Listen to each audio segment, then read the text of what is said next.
Scammers, grifters, swindlers, all words that I use to describe Donald and my cousins, Donnie and Eric. They are greedy, avaricious, very selfish, and ungenerous. It's clear by now, or at least it should be to anybody paying attention, that Donald scammed his way into the White House way back in 2016 with a lot of help. Obviously, he accepted Russian interference in our election, and he was also supported by a corrupt Republican Party who wanted to win at any cost, and a corporate media that has helped perpetuate the myth that Donald is a competent human being who knows what he's doing when it comes to things like business. Ever since he did get in 2016, and certainly since January 2025, Donald has been scheming his way through this term. This time around, unlike the first Trump administration, Donald and his extraordinarily greedy, incompetent, and unaccomplished children have figured out a way to get filthy rich off of the presidency, which is not how any of this is supposed to work.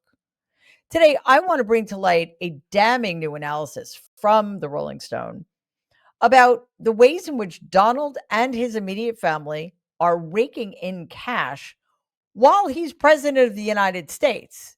And quite frankly, it's horrifying, or at least it should be thought that way.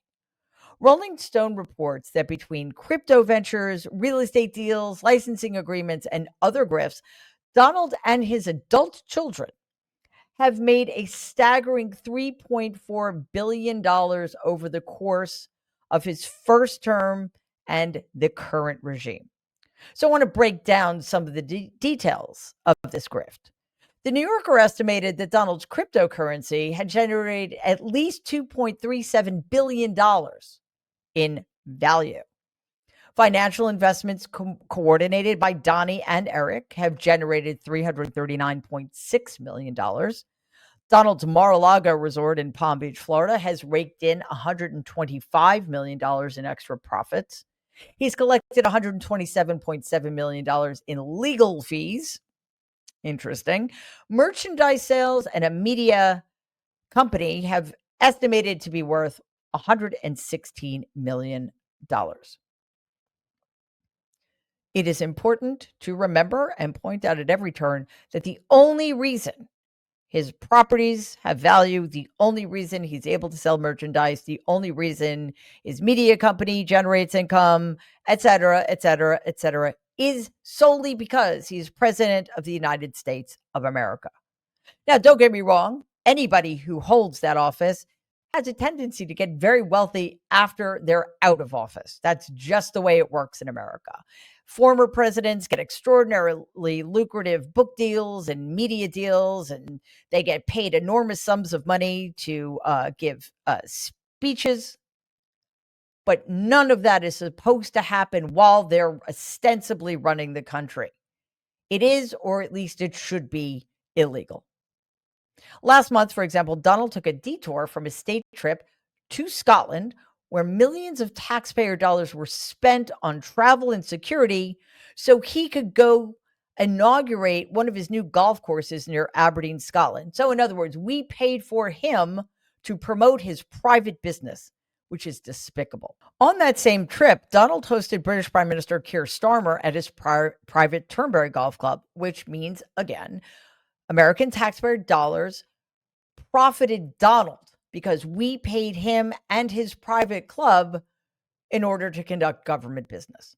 Similarly, Donald has privately discussed hosting the G20 Summit of World Leaders at his Doral Golf Club, again, at taxpayer expense.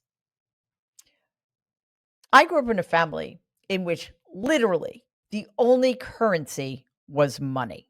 Money stood in for everything else, things like affection and love and respect. The only way you knew your value in my family was how much money you received from my grandfather. Shouldn't surprise you that many of us received practically nothing, while Donald, over the course of his lifetime, received, before my grandfather died, over $410 million, all of which he essentially set on fire because he's so bad at everything he does. So, I've said this before, it is worth saying again.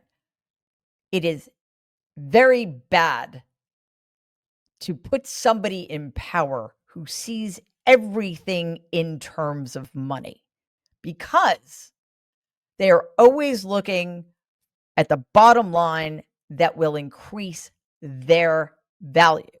Why? Because, again, in my family, your worth was determined by your financial standing. So that creates people sometimes like Donald, like my Aunt Marianne, like my Uncle Robert, who all learned it from my grandfather, that the only way for you to feel like you're worth anything is to have more than everybody else.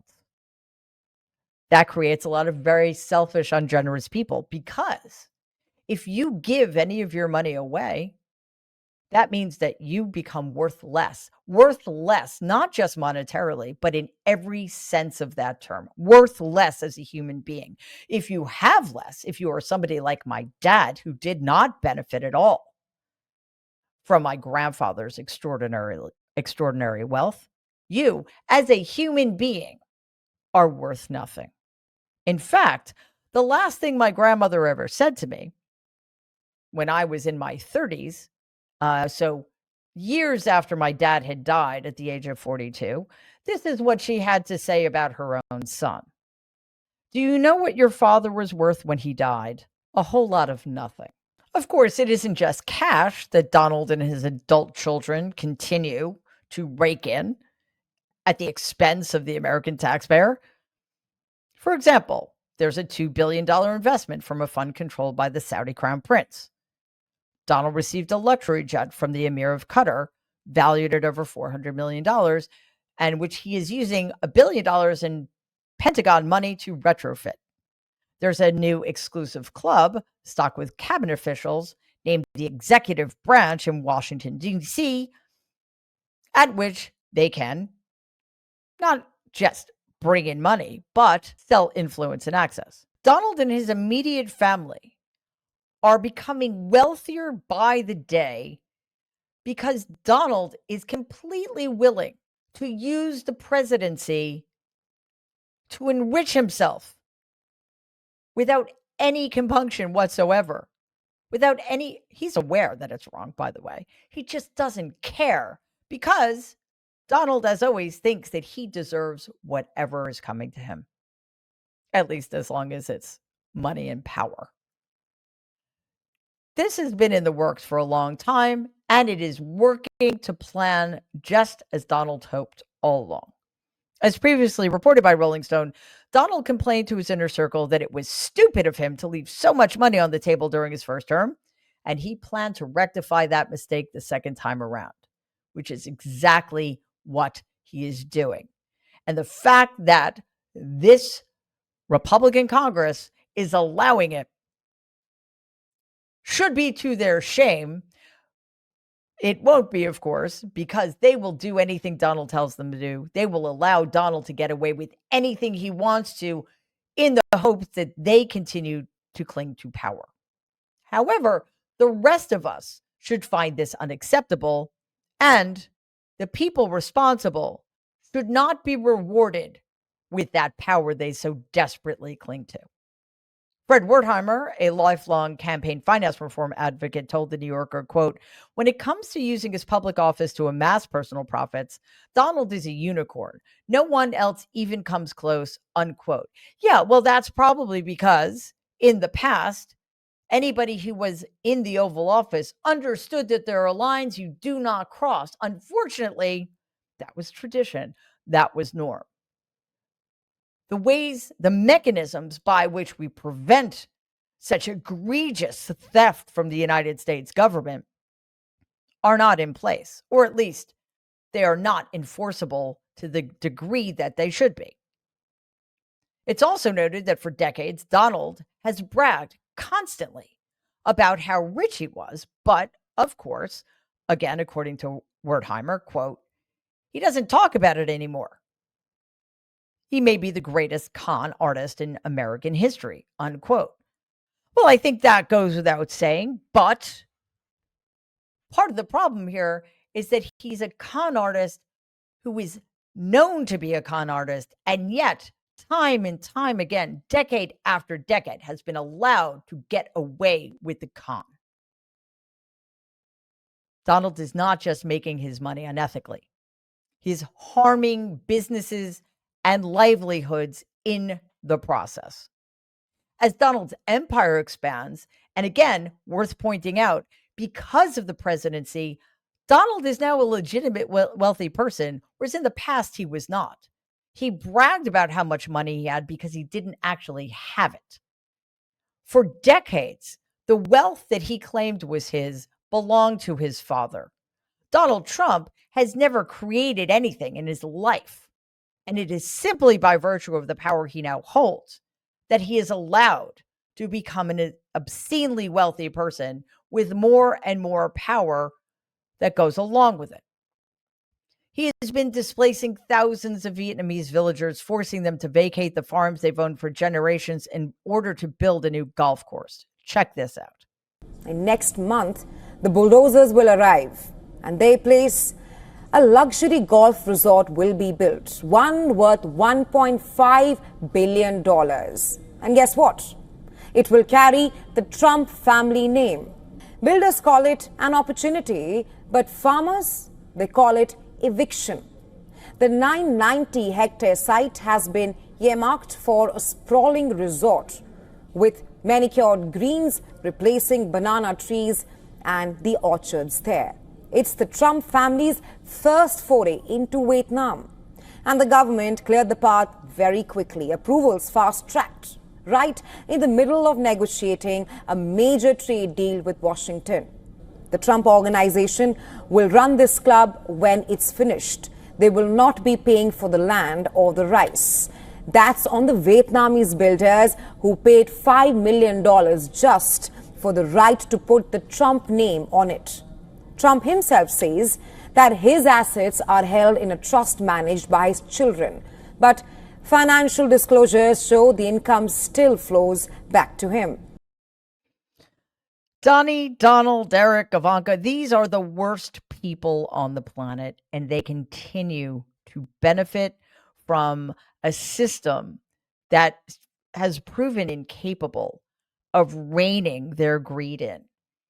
It should not surprise us what's happening in Vietnam, because we've seen how little Donald cares about American farmers, people who make up his base. Also, we need to make the point that this isn't a trade deal. This isn't simply a real estate opportunity. This is blackmail. Donald has, or at least the Vietnamese government believes that Donald has Vietnam over a barrel, and they have to allow this grotesque development to go on. Donald knows that he can exploit people. He's been doing it his entire life. Now he just has access to exploiting more people. He's offering just $3,200 and rice provisions in return for the farms, which is disgraceful. It is a slap in the face to the livelihoods and the history of these families and the farms they have worked, in some cases, for generations. 50-year-old Vietnamese farmer Nguyen Thi Huong said, quote, "The whole village is worried about this project because it will take our land and leave us jobless," unquote. The project is the first partnership that Donald and his family business have in Vietnam. As mentioned, it was fast-tracked by the Vietnamese government while negotiating a crucial trade deal with Washington.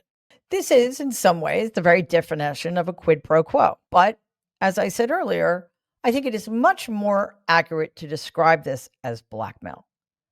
The fact that the President of the United States is engaging in government business in this way to profit himself is deeply unethical and un-American.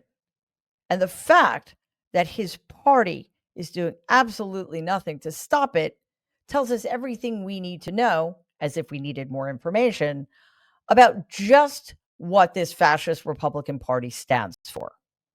It is time that we end this insanity.